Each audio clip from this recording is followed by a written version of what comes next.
You know, it's always surreal when you're watching some kind of spin-off Marvel or DC story and you can't help but wonder, where are some of the heroes the entire time? Where is Spider-Man in the Sonyverse? Why is Iron Man never involved in the events of Captain America the Winter Soldier despite being one of S.H.I.E.L.D.'s greatest assets? Why were the Avengers bums in the next Avengers? Anyways, Batman is the most interesting character when it comes to this question, as creatives throughout multiple projects have found the most strange ways to write him out of the story. One way to explain why Batman isn't present in a series is through just never acknowledging him at all. This is done in movies like Birds of Prey, where despite all the actions the Birds of Prey take, Batman never physically appears. I will give this film a pass though, as I'm sure Batman is busy dealing with Joker or something. However, not every film or TV show gets this kind of convenient excuse. Take the Penguin TV show for example. The series is set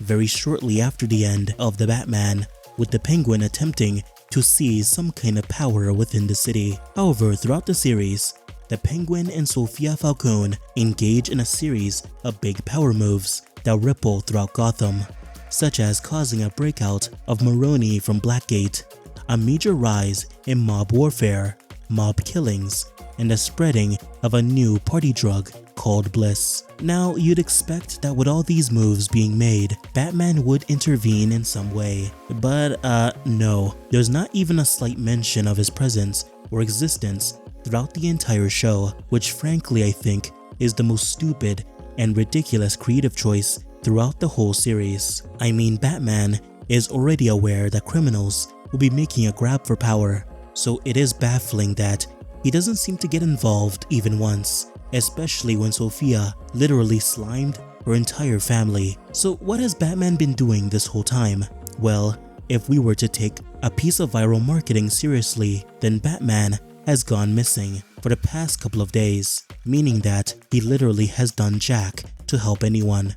Well, until the very end, when Penguin has already become the Pablo Escobar of Gotham crime. In the Teen Titans show, it's pretty obvious that Batman never appears. Grayson is a part of a new team in a new city. There is no reason for Batman to ever physically appear. However, Batman's presence is clearly alluded to very directly in the show, whether by Grayson mentioning him, seeing him obscured in flashbacks, or through Robin's actions, such as his brutality.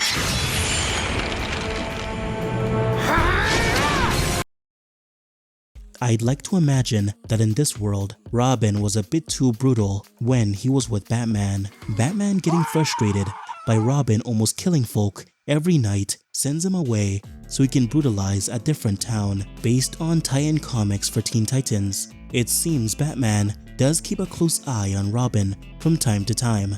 Although, if Batman truly is watching Robin, it would have been great if he had intervened when he was literally being psychologically tortured. In stories like Joker and the Gotham TV series, Batman isn't present because he's a literal child, so you don't have any kind of expectation about Batman being present. Shows like Gotham though do try to force young Bruce Wayne into the storylines and act as a pseudo-Batman, making Bruce have a way deeper connection with the various characters in the Batman mythos. Strangely, one of the most used reasons for why Batman isn't present in a story is the dead or missing gimmick. The dead gimmick is pretty obvious. Batman in the story is killed in some way, either through self-sacrifice or he loses in a fight somehow. Stories like Gotham Knights goes the latter direction. Batman is dead because he's killed by a Talon within Wayne Tower, as he was not aware of the hidden room on the 13th floor. Now your first assumption would be to clown on Bruce Wayne for losing to a singular Talon. I mean, the comic version managed to escape the exact same scenario and looked cool in the process. But I'm gonna be the bigger man and give Bruce a pass. He was drugged over a period of time without him noticing.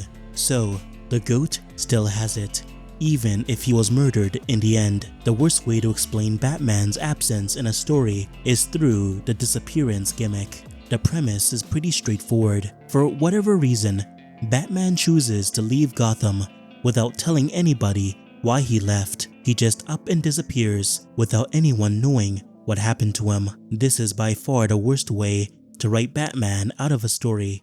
Not only is it lazy, there's always some contrived or ridiculous reason for why he made such a decision. Half metahuman, she has taken up her father's mantle and fights to protect the innocent and helpless. In the Birds of Prey TV show, Batman leaves Gotham due to two major reasons: the death of his lover Selina Kyle, and the other is the paralyzation of Barbara Gordon after she is shot by the Joker. Okay, so it's clear that Batman here is definitely one of the most mentally weak versions of the character. Sure, his love Selina is dead, and he blames himself for Barbara becoming paralyzed. However, the decision to leave Gotham to the mercy of criminals simply because of guilt is a bit of a stretch. Strangely, the CW uses a very similar kind of explanation.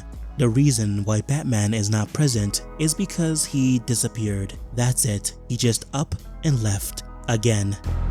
Wayne left Gotham 3 years ago. Why? To go where? No one knows. It's explained that 3 years prior to the events of Batwoman, Bruce, after the guilt of killing the Joker and a series of other unfortunate events, chose to leave Gotham. We're not entirely sure what he's been doing all this time, but this act of abandoning the city left it to become a hellhole in the span of a couple of weeks. Okay, so Batman and Birds of Prey left because of guilt, and the CW Batman left because he killed the Joker. Okay, so I do think that this reasoning is a bit better than the one from Birds of Prey, but I do think the idea falls apart just a bit when you realize that him leaving turned Gotham into a hellhole. Bruce didn't seem to do much to help Gotham before running away. So in the end, I do think that Batman in this world is still a bit of a scumbag, even if he had a slightly good reason to give up.